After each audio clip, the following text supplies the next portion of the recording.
Hi everyone, it is Fitz with your daily delivery. I hope you're doing well. I am quite good. The Power 5 lists continue today. We wrap up this series of 3 of the seasons to remember in 21st century.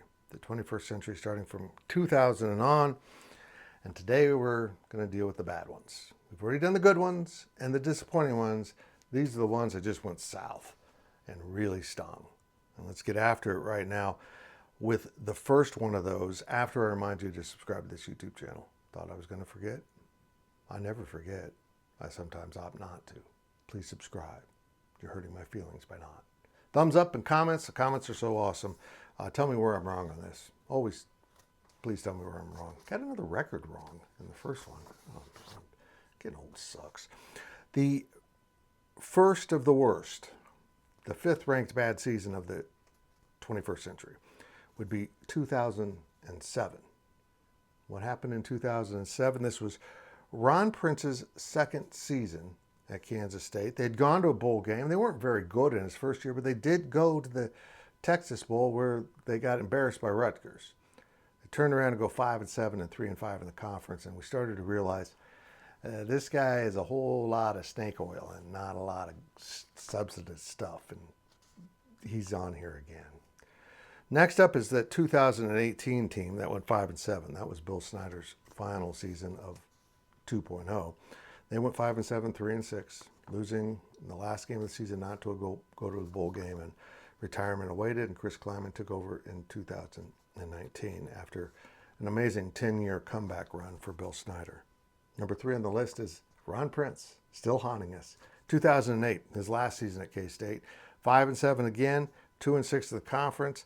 I think this team was okay, but I mean, Josh Freeman was now a junior and playing better, but they just didn't have it. I mean, at this point, Ron Prince had run off most of his good assistant coaches, and the guys that remained were under-equipped to do the job. A lot of them are in big positions now, but it was a little too early in their careers. This was a bad team that was badly coached by a horrific head coach who now has been exposed for being an idiot.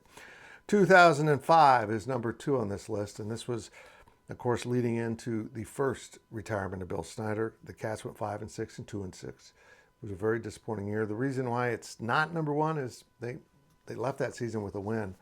Marcus Watts decided to pop his hip out of the socket. Thanks for that, Marcus. And the worst season was the one before. Keep in mind, Kansas State just came off of a Big 12 championship in 2003. Yeah, they had some serious losses.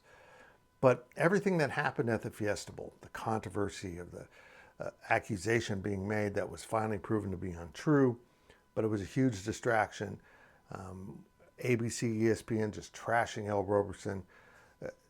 That season in 2003 just came to a crashing end, and they lost to Ohio State.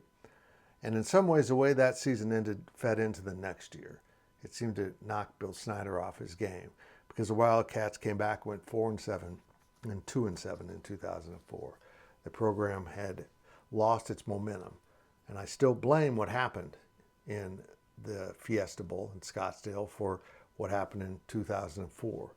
Bill Snyder spent a lot of that postseason trying to unwind what happened. And if you remember K-State football back then, he did a lot of his recruiting in that window, and they failed to do a very good job with it.